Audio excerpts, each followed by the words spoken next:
Another week, another leaked video from the World Economic Forum featuring Klaus Schwab's advisors casually discussing their plans to depopulate the planet. According to these two WEF stooges, all religious groups are opposed to the World Economic Forum because religions want more souls and the WEF wants less on the planet. So in the session we just attended here at the Economic Forum, I think there was a sense of relief, actually, in your frankness. You brought up some issues that others are reluctant to bring up. Always. All the religious groups are against me because I'm talking about population. They want more souls. I want less on the planet.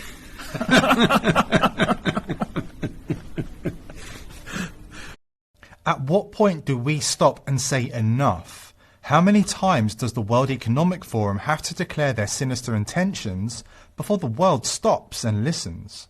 Klaus Schwab's right-hand man, Yuval Noah Harari, who has a history of saying the quiet part out loud, recently admitted what many people have long suspected. According to Harari, who was promoting his new book, the big political question of the 21st century is, what do we need so many humans for? And it's not even the first time Yuval Noah Harari has let slip regarding their plans for humanity. He recently declared that the WEF considers the vast majority of the human population to be obsolete, useless, and redundant. According to Harari, so-called common people are right to be fearful of a future in which they will be made redundant. The WEF advisor assessed the widespread anxiety among common people as being rooted in a fear of being left behind in a future run by smart people. Such fears are justified, according to Harari, who spoke on behalf of the elites and confirmed, we just don't need the vast majority of you. If you go back to the middle of the 20th century, and it doesn't matter if you're in the United States with Roosevelt, or if you're in Germany with Hitler, or if you're in the USSR with Stalin, and you think about building the future, then your building materials are those millions of people who are working hard in the factories, in the farms, the soldiers you need them. You don't have any kind of future without them. And now fast forward to the early 21st century when we just don't need the vast majority of the population. Because the future is about developing more and more sophisticated technology, like, again, artificial intelligence, bioengineering. Most people don't contribute anything to that, except perhaps for their data. And whatever people are still doing, which is useful, these technologies increasingly will make redundant and will make it possible to replace the people.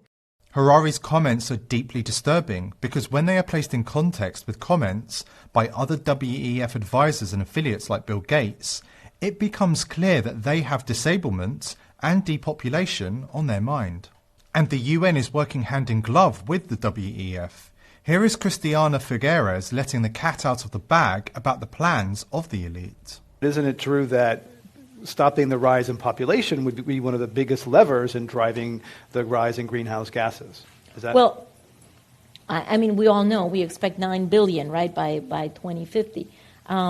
So, yes, obviously less people would exert less pressure on the natural resources. And that's... So is 9 billion a foregone conclusion that's like baked in, done, no way to change that? Well, there again, there's pressure in the system to go toward that. We can definitely change those, right? We can definitely change those numbers, and we really should make every effort to change the numbers because we are already exceeding the planetary carrying capacity today. Alan Gregg, an official founder for the Rockefeller Foundation, said the world has cancer and the cancer is man. Prince Philip, Queen Elizabeth's husband, said if he could be reincarnated, he would wish to return to Earth as a killer virus to lower human population levels. A nice guy, that Philip. Jacques Cousteau said we need to eliminate 350,000 people a day. Media mogul Ted Turner said we need a 95% decline in population. Okay, Ted, you first. These guys for the New World Order want to reduce the population of the world from its present 7 billion to 500 million. Charles Worster of the Environmental Defence Fund said people are the cause of all problems and we need to get rid of some of them. Bill Clinton signed the Biodiversity Treaty that said we need to reduce the Earth's population to 1 billion. Peter Singer, an influential Princeton professor who is teaching your children, wants to have abortions after the baby's born. You've got 28 days to decide if you want to keep it. He said Christianity is our enemy. If the animal rights movement is to succeed, we must destroy the Judeo-Christian religion tradition. Apparently, animals have more rights than humans.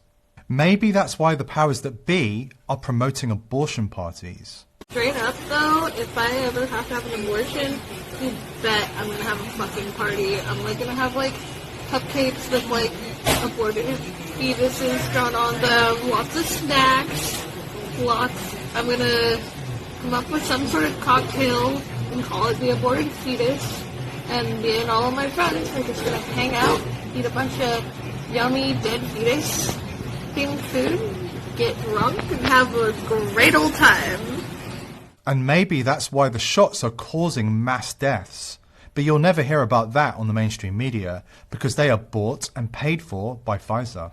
Is brought to you by Pfizer. CBS Health Watch sponsored by Pfizer. Anderson Cooper 360. Brought to you by Pfizer. ABC News Nightline. Brought to you by Pfizer. Making a difference. Brought to you by Pfizer. CNN Tonight. Brought to you by Pfizer. Early Start. Brought to you by Pfizer. Friday night on Aaron Burnett Out Front. Brought to you by Pfizer. This Week with George Stephanopoulos is brought to you by Pfizer. This weather report brought to you by Pfizer. Today's countdown to the royal wedding is brought to you by Pfizer. And now a CBS Sports Update brought to you by Pfizer. Meet the Press Data Download brought to you by Pfizer. This portion of CBS This Morning sponsored by Pfizer. On how to find the hidden sugars in the American family diet. Sponsored by Pfizer. And maybe that's why they're promoting obesity, which last time anyone checked leads to diabetes and an early grave. The body positivity movement promotes obese bodies as healthy and is being pushed hard by the mainstream media, with new celebrities created to brainwash the children. Maybe that's why an insulin factory was blown up just in the nick of time to cause an insulin shortage when it's needed the most. I got us donuts. Those are so bad for you. Oh no, are they moldy? I mean, are they poisoned? Are you allergic? No, I'm just saying. You're judging my food choices based on a false standard of health again, aren't you? Guilty. Diet culture, fat phobia, and systems of oppression have created false hierarchies of food, and it shows up everywhere. For instance, harmful thought patterns like earning food through exercising, or that dessert is the reward for the punishment of eating vegetables. Remember that you do not need to earn food. We are all incorrectly taught from a young age that our size, and therefore the foods that we eat, are markers of our self-worth. Moralizing food can lead to harmful relationships with food and disordered eating. Instead of focusing on good and bad choices, try to approach food with neutrality in mind. The only foods that are bad for you are foods that contain allergens, poisons, and contaminants, or food that is spoiled or is otherwise inedible. Eat without guilt, regardless of what society says. Of course, the mainstream has been corralled into a mass formation psychosis, and they will refuse to listen to you if you try and speak sense to them about any of these issues. According to the mainstream in 2020, obesity is healthy, the vaccines are not causing people to keel over and die, and abortion is love. George Orwell warned us about these times. He said they would convince us that war is peace. How right he was.